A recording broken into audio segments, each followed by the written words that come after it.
ఈ air purifier video పెట్టినప్పుడు చాలామంది ఇంటి చుట్టూ మొక్కలు పెంచుకో సరిపోతుంది అది ఇది అని కామెంట్ పెట్టారు. ఇంటి చుట్టూ మొక్కలు అయితే బాగానే ఉన్నాయి, అయినప్పటికీ దీంట్లో డస్ట్ చూడండి ఎంత పట్టిందో. యూజువల్గా నేనుండే ఏరియాలో డస్ట్ అయితే అసలు అంతగా అనిపించదు. అసలు దుమ్మే కనిపించని మా ఏరియాలో గాల్లో ఎంత దుమ్ముందో ఈ ఫిల్టర్ని చూస్తే మీకు అర్థమవుతుంది. ఫిల్టర్ వరకు అయితే తీసి క్లీన్ చేసి పెట్టొచ్చు, లేదా మళ్ళీ కొనేసి కొత్తది పెట్టొచ్చు. కానీ లంగ్స్ దగ్గరకు వచ్చేసరికి అలా చేయలేం కదా.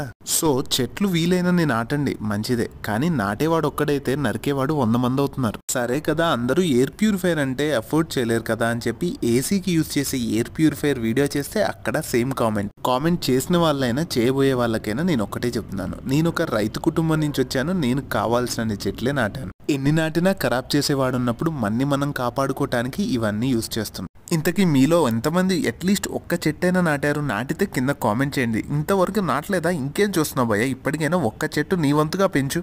అంతే. ఈ వీడియో నచ్చితే లైక్ చేయండి. మరిన్ని వీడియోల కోసం మన ఛానల్ని సబ్స్క్రైబ్ చేసుకోండి. Thank you.